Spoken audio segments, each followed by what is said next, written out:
আকাশে হঠাৎই বিদ্যুৎ গতিতে ছুটে যায় এক ফাইটার জেট। মুহূর্তেই আরেকটি যুদ্ধবিমান পাল্টা ডগ ফাইটে জড়িয়ে পড়ে।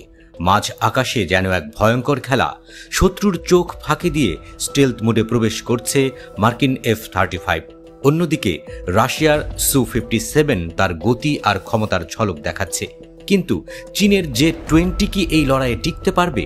বিগত কয়েক বছরে বিশ্ব সামরিক শক্তির ভারসাম্যে বদল এসেছে। এই তিন দেশের এয়ার ডমিনেন্স কার হাতে? স্টেলথ ক্ষমতায় কে এগিয়ে? বিশ্বের সকল পঞ্চম প্রজন্মের যুদ্ধবিমান স্টেলথ প্রযুক্তির অধিকারী, তবে মার্কিন F-35 এখানে সবার উপরে। এর রাডার ক্রস সেকশন অনেক কম হওয়ায় শত্রুপক্ষ সহজে এটি চিহ্নিত করতে পারে না। এ কারণে মার্কিন এই ফাইটার জেট আজ বিশ্বের 17টি দেশের আকাশ প্রতিরক্ষার অংশ। অন্যদিকে রাশিয়ার Su-57 এর স্টেলথ ক্ষমতা তুলনামূলক কম। এর রাডার ক্রস সেকশন F-35 এর চেয়ে একটু বেশি হওয়ায় শত্রুপক্ষের রাডারে ধরা পড়ার সম্ভাবনা একটু বেশি। তবে রাশিয়া বর্তমানে এর ইঞ্জিন ও ডিজাইন উন্নত করে স্টেলথ ক্ষমতা বাড়ানোর চেষ্টা করছে।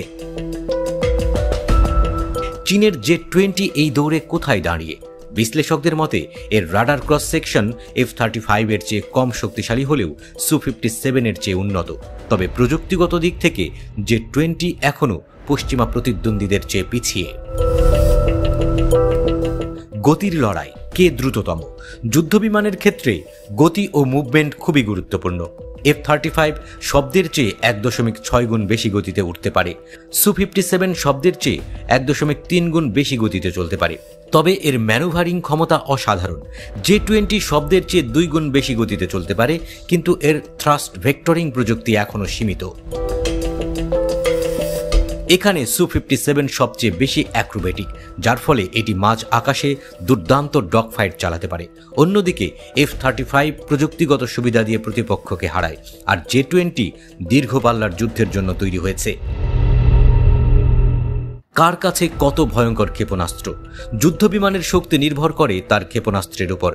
F-35 স্বল্প এবং মাঝারি পাল্লার ক্ষেপণাস্ত্র নিয়ে এটি 200 কিলোমিটার দূরের লক্ষ্যবস্তুতে হামলা চালাতে পারে। Su-57 এটি শক্তিশালী K-77M এবং হাইপারসনিক ক্ষেপণাস্ত্র বহন করতে পারে, যার পাল্লা 250 কিলোমিটার পর্যন্ত। J-20 চীনের এই জেট PL-15 ক্ষেপণাস্ত্র বহন করে, যা 200 কিলোমিটার দূরের লক্ষ্যবস্তুতে আঘাত হানতে পারে। তবে এটি হাইপারসনিক ক্ষেপণাস্ত্র বহন করতে পারে না, ফলে এক্ষেত্রে এগিয়ে আছে রাশিয়া। কোন জেট বেশি লাভজনক? যুদ্ধবিমান কেনার ক্ষেত্রে প্রযুক্তির পাশাপাশি খরচও গুরুত্বপূর্ণ। F-35 প্রতি ইউনিটের দাম $80 থেকে $100 মিলিয়ন, তবে এটি বিশ্বের সবচেয়ে বেশি বিক্রিত ফাইটার জেট।